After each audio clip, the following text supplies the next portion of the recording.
நற்செய்தி வாசகம். மத்தேயு எழுதிய நற்செய்தி 6ஆம் அதிகாரம். ஆண்டவரின் உயிருள்ள வார்த்தைகள் 19 23 முடிய. மண்ணுலகில் உங்களுக்கு என செல்வத்தை சேமித்து வைக்க வேண்டாம். இங்கே பூச்சியும் துருவும் அழித்துவிடும், திருடரும் அதை கன்னமிட்டு திருடுவர். ஆனால் விண்ணுலகில் உங்கள் செல்வத்தை சேமித்து வையுங்கள். அங்கே பூச்சியோ துருவோ அழிப்பதில்லை, திருடரும் கன்னமிட்டு திருடுவதில்லை.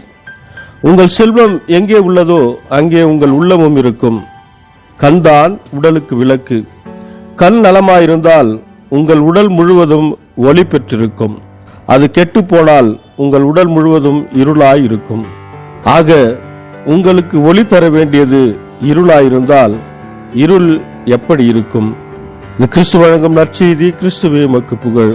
ಮತ್ತಾಯ ಅಧ್ಯಾಯ 6 ವಚನ 19 23 ನಿಮಗೋಸ್ಕರ ಈ ಭೂಮಿಯ ಮೇಲೆ ಭಂಡಾರಗಳನ್ನು ಮಾಡಿಕೊಳ್ಳಬೇಡಿ, ಅವು ಕಿಳುಬು ಹತ್ತಿ ಹಾಳಾಗುತ್ತವೆ. ಕಳ್ಳರು ನಿಮ್ಮ ಮನೆಯೊಳಕ್ಕೆ ಕಣ್ಕೊರೆದು ನಿಮ್ಮಲ್ಲಿರುವುದನ್ನು ಕದಿಯಬಲ್ಲರು.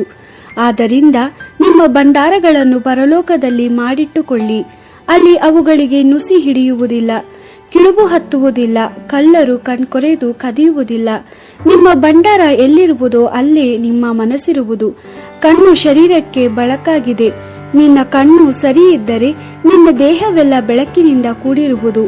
ಆದರೆ ನಿನ್ನ ಕಣ್ಣು ಕೆಟ್ಟಿದ್ದರೆ ನಿನ್ನ ಶರೀರವೆಲ್ಲ ಕತ್ತಲೆಯಿಂದ ತುಂಬಿರುವುದು.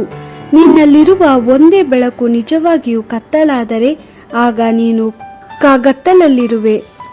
ದೇವರ ವಾಕ್ಯವಿದು. ದೇವರಿಗೆ ಕೃತಜ್ಞತೆ ಸಲ್ಲಲಿ. Gospel according to Matthew chapter 6 verse 19 to 23. Do not store up treasure for yourself here on earth, where moth and rust destroy it, and where thieves can break in and steal it. Store up treasure for yourself with God, where no moth or rust can destroy, nor thief break in and steal it.